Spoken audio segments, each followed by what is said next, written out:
जय श्री राधा कृष्ण। भक्तों, माघ मास के शुक्ल पक्ष की जया एकादशी आने वाली है और ये एकादशी ऐसी है जिसे शास्त्रों में महाफलकारी कहा गया है। ये वो एकादशी है जो थोड़े में बहुत ज्यादा फल देने वाली है। मतलब अगर आप कम समय में भी पुण्य कमाना चाहते हो तो जया एकादशी आपके लिए सबसे बढ़िया अवसर है। कहा जाता है कि इस एकादशी की पूजा करने और कथा सुनने मात्र से हमें अश्वमेध यज्ञ जैसा पुण्य फल प्राप्त होता है। अब आप खुद सोचिए कितनी अद्भुत और शक्तिशाली एकादशी है। और भक्तों, आज की इस वीडियो में मैं आपको बताने वाली हूँ एक महा उपाय जिसे मैं बोलती हूँ कामना पूर्ति उपाय। यानी आपकी कोई भी इच्छा हो, चाहे नौकरी, पैसा, शादी, संतान, प्रेम, घर की शांति, बीमारी से राहत, कुछ भी हो, आप ये उपाय करके भगवान के सामने अपनी इच्छा रख सकते हैं। और अगर ये उपाय श्रद्धा से किया जाए तो मन की इच्छाएं बहुत जल्दी पूरी होती है और जीवन में खुशियां और सफलता दोनों आती है। लेकिन वीडियो शुरू करने से पहले एक छोटी सी रिक्वेस्ट, अगर आप चैनल पर नए हो तो जल्दी से चैनल सब्सक्राइब कर दीजिए और आने वाले व्रत त्योहारों का रिमाइंडर, रोज का पंचांग और राशि पर अपने फोन पर पाने के लिए एकादशी लिखकर 9821025751 पर व्हाट्सएप मैसेज करें। और अगर वीडियो पसंद आए तो लाइक करके कमेंट जरूर करना, शेयर करना बिल्कुल नहीं भूलना। अब इस जयकारे के साथ चर्चा शुरू करते हैं। बोला लक्ष्मी नारायण भगवान की जय, एकादशी माता की जय। भक्तों, जया एकादशी माघ मास में आती है और माघ मास को कई लोग माधव मास भी कहते हैं। यानी ये महीना भगवान विष्णु का बहुत प्रिय माना जाता है।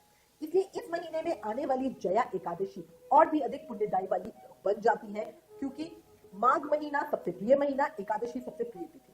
और इस दिन आपको जितना हो सके पूजा करनी है, व्रत कथा सुननी है, व्रत रखना है, ज्यादा से ज्यादा नाम जाप करना है, पुण्य कर्म करनी है, विष्णु सहस्त्रनाम का पाठ करो।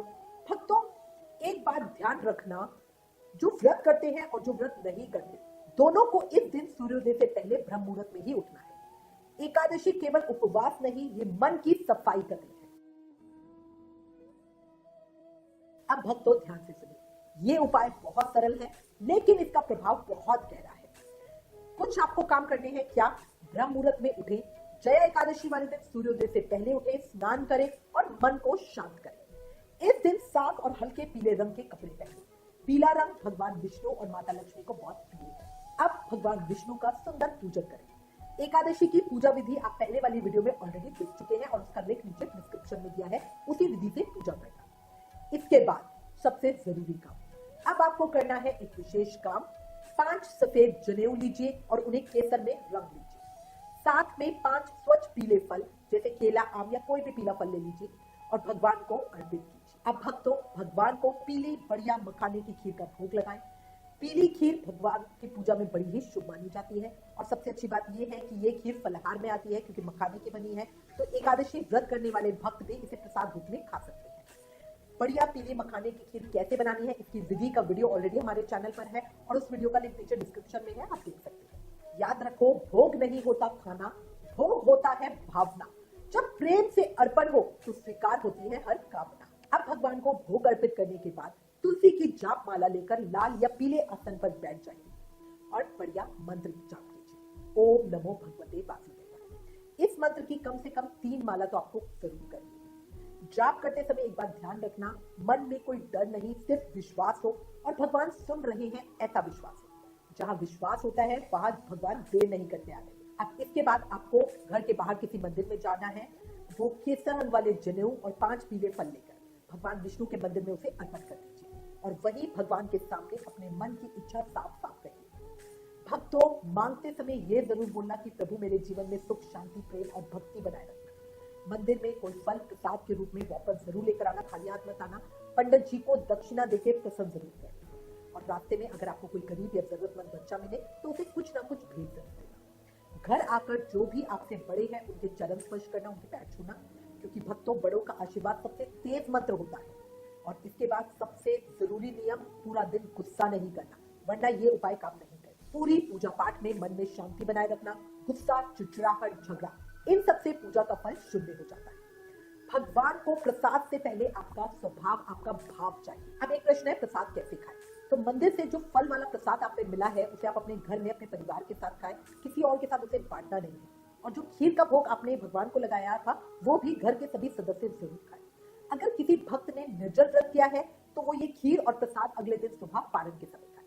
तो भक्तों ये छोटा सा नियम इस उपाय को और अधिक शक्तिशाली बना देगा। अब मैं आपको जया एकादशी के दिन करने वाले कुछ और प्रभावशाली उपाय बताती हूँ। इस दिन विष्णु सहस्त्रनाम का पाठ करें और किसी जरूरतमंद की मदद करें। इसके अलावा वैवाहिक सुख के लिए कहा जाता है कि जया एकादशी पर 14 मुख्य दीपक लगाकर श्री हरि का ध्यान करने से वैवाहिक जीवन में सुख आता है। लव मैरिज के रास्ते भी आसान होते हैं। इसके अलावा एक और बहुत सुंदर उपाय है, जया एकादशी के दिन श्री हरि को पीपल के पत्ते पे दूध और केसर से बनी मिठाई का रखकर उसका भोग लगाएं।